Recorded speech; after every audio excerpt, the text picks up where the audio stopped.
अब जरा ये बताइए ना, बार बार ये बात पूछी जा रही कि भाई इतना मौका दिया गया अपनी बात रखने का, तो सड़क पर आने की नौबत आखिर क्यों आ गई? बात सुनी क्यों नहीं गई जेपीसी में? अब बात क्यों नहीं सुनी गई तो कितनी सुनी गई? दिस ऑल डिपेंड्स अपॉन कौन सुनने वाला है। अगर कोई आदमी सुनने को राजी ना हो आपकी बात, ये लोग जो ऑर्गेनाइजेशन गई उन्होंने भी अपने सुझाव रखे। बात सुनने का मतलब क्या होता है? आप उसको अप्रिशिएट करो। अगर एक पॉइंट है, लीगल है, जस्टिफाइड है, उसको इनकॉर्पोरेट करो। अगर आपने वो इनकॉर्पोरेट करे ही नहीं है, इसका मतलब आपने उनकी बात को ना तो माना है ना सुना है। It was like this.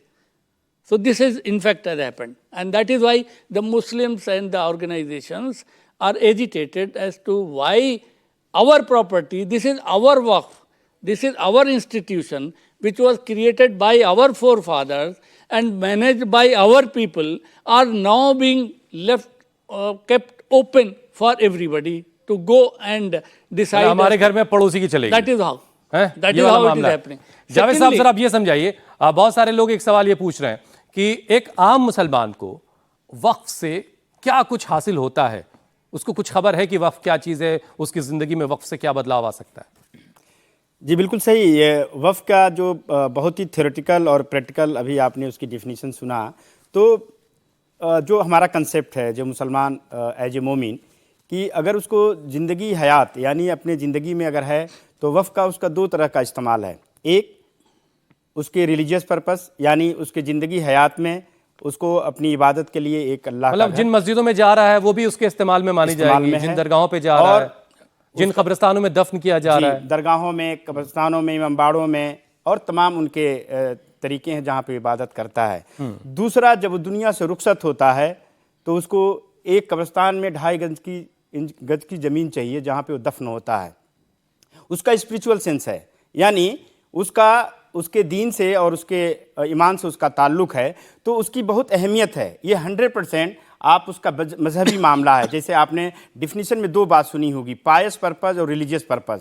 तो पायस पर्पज़ में तमाम उसकी चैरिटेबल तमाम उसके तौर तरीके होते हैं, जिसमें कॉलेज, स्कूल, यतीम खाने, मुसाफिर खाने, कुआँ और तमाम होते हैं जो जिससे आवाम को रफ़ाई काम के लिए इस्तेमाल होता है, और उसी तरह से मजहबी तौर के लिए इस्तेमाल होता है। तो आम मुसलमान बीइंग ए मुस्लिम उसका 100% वक्फ से ताल्लुक़ है और उसका हर इंडिविजुअल का उससे इस्तेमाल का उसका हक उसका कॉन्स्टिट्यूशन देता है।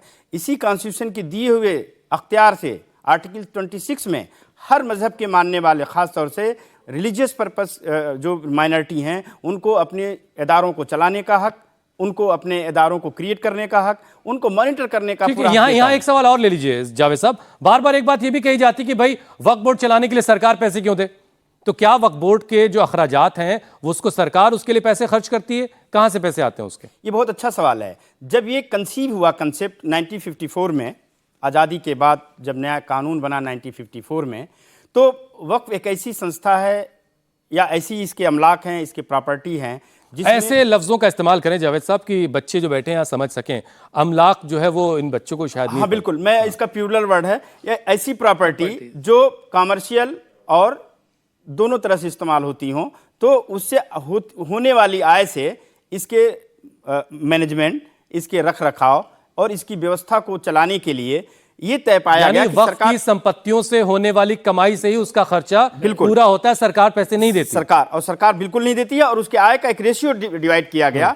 तो बार बार ये आवाज हमारे हिंदू भाइयों की तरफ से उठती है कि वक्फ बोर्ड को खत्म कर देना चाहिए, इन्होंने बहुत सारी संपत्तियों पर कब्जा कर रखा है, पता नहीं। अगर गवर्नमेंट के पास सारा डाटा है तो फिर ये सवाल क्यों उठ रहा है वक्फ के ऊपर कि मतलब ये सही नहीं है और ये नहीं होना चाहिए? अगर गवर्नमेंट के पास सारा डाटा, रिकॉर्ड सब जा रहा है तो ठीक है। जावेद साहब, ये डेटा अगर सारा अवेलेबल है तो फिर किस बात का खौफ है कि सरकार जो है वो सारी संपत्तियों को छीन लेगी? नहीं, ये डेटा जो है दो तरह से आर्काइव में है। एक डेटा जो है राजस्व रिकॉर्ड में है और एक रिकॉर्ड वक्फ बोर्ड के पास है। दोनों का अगर आप देखेंगे तो ये रिकॉर्ड कंबाइंड तौर पे भारत सरकार ने एक अच्छी खासी रकम खर्च करके पिछले 10 साल या 12 साल कह सकते हो डिजिटाइज किया है, जिसका एक अभी हाल ही में 4 साल से एक वामसी पोर्टल पे काम हो रहा है।